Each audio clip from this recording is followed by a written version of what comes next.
Here I come. Oh, here I come. Feeling a decent to strong 7 on this one. And creative growth that he's been showcasing. I'm feeling a light to decent 7 on this record. Impressive way, which is why I'm feeling a light 8 on this one. Wait a minute. Flashback. Large margin, in my opinion. I'm feeling a strong 1 to a light 2 on this thing. I was just like, I don't know how to explain it. I just had this like passion I haven't had in a long time on this whole album. A long time where I really gave a fuck. Now that's not to dismiss fans who enjoy my music. There's a difference where I really gave a fuck to be on some top tier God level lyricism. No, I don't give a fuck. I am gonna fucking kill myself making this perfect. I haven't felt that since probably the first and second album. Logic has been on a crazy run ever since 2020. That was the year he dropped No Pressure, which was supposed to be his final album. Then he'll retire and never rap again. But we all know how that truly works. And when I say run, I don't mean just dropping music. I mean dropping some of the best albums of his career back to back. Which is actually wild considering how Confessions of a Dangerous Mind had people calling him the corniest rapper alive.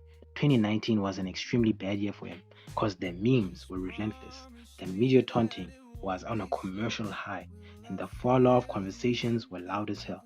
But here's the thing, he actually managed to turn it around. 4 solid albums in a row, no gimmicks, just straight quality music. And before we break it down, let's make one thing clear. Bobby Tarantino does not exist. I do not acknowledge it. You don't acknowledge it. The streets don't acknowledge it. Logic himself probably wakes up in cold sweats thinking about it. It's a mixtape or an EP or whatever. Deep down inside, we all know he was just messing around. Don't comment about it, please. And let's get into it. Now let's talk about No Pressure, which was the quality comeback that Logic needed. I mean, the man actually retired after this album, and for a second it actually felt like he was going to leave on a high note. This was the Logic that people have been begging for years. Concise, introspective, incredible production, and way less corny than before. And that's not even shade to Logic, because he's a great rapper. Logic has always had moments where his bars were like, at best they were questionable, at worst trash. But here, he was actually really locked in. He got back to what made people fans in the first place, which were razor sharp flows, soulful beats, and that signature hunger in his voice. No Pressure was him reminding people like, hey, I actually do this rap thing. I really actually do this rap thing. And it worked. The respect that he had lost throughout the years was starting to come back.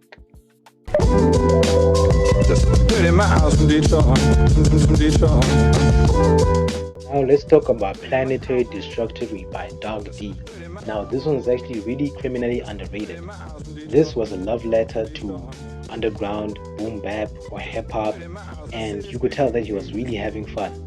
No pressure at all. No pun intended. No expectations, just pure creativity. And if you're a fan of old school hip hop, this album is a gift. It's a gift, I mean. And the best part about it is that Logic didn't even promote it like a mainstream release.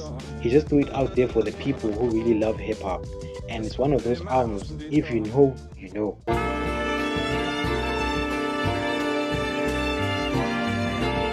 Now let's talk about the next one after that, which is Final Days. That was Logic going full hip hop hit on all of us. It's a little bloated, I'm not gonna lie, 30 tracks is very long, but at the same time the production was stupidly good, the sampling was immaculate, and the rapping is some of the best we've heard from him in years.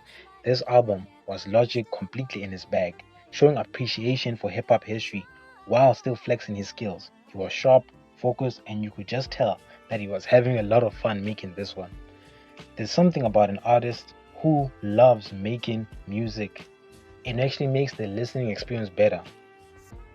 It also has the hardest beats in his career. Some of the hardest beats in his whole career. The production was filthy in the best way possible. The only flaw is that it's a little overstuffed. If you just trimmed it down maybe to like fucking 18 tracks, it would have been way better. Way better. But I really like this album a lot.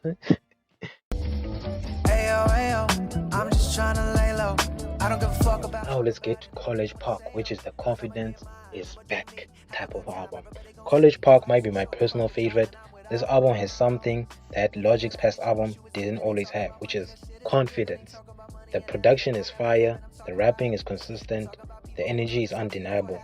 Logic sounds like he's at a point where he doesn't care about criticism anymore. He's just making music that he loves. And you can hear it in the songs. He's locked in, he's comfortable, and this album doesn't have a lot of skips, and that is rare for a Logic album, especially over the years. This is the kind of project that you can just play front to back without overthinking it. It's clean, it's polished, it might be the most enjoyable album he has made in a long time.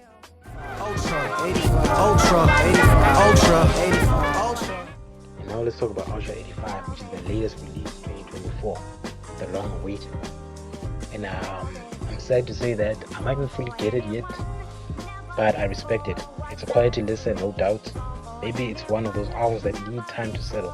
Some projects don't hit immediately, but then come back months later, you go back and realize, and like, damn, this album was fire all along. That might be Ultra 85 for me. Or I'll never fully click with it, who knows. But I can't deny that it's well put together, and one thing's for sure, it proves Logic still taking his craft very seriously. He's not phoning it in. Put this into retrospect to everything that I talked about in this video. Logic went from dropping Confessions of a Dangerous Mind, an album that was literally so hated, it nearly wiped out his entire reputation, to a 4-album run out of nothing but quality drops. And that is actually insane. You don't see turnarounds like this often in hip-hop. Once an artist gets clowned, they usually never recover. But Logic actually fought through it, he put in the work, and now people are starting to respect his name again. And honestly, it's well deserved. So what do y'all think actually? I want to know what y'all think.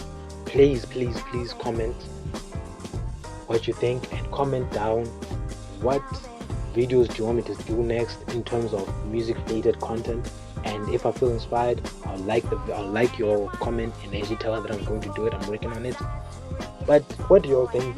Is this actually the most underrated comeback story in hip hop?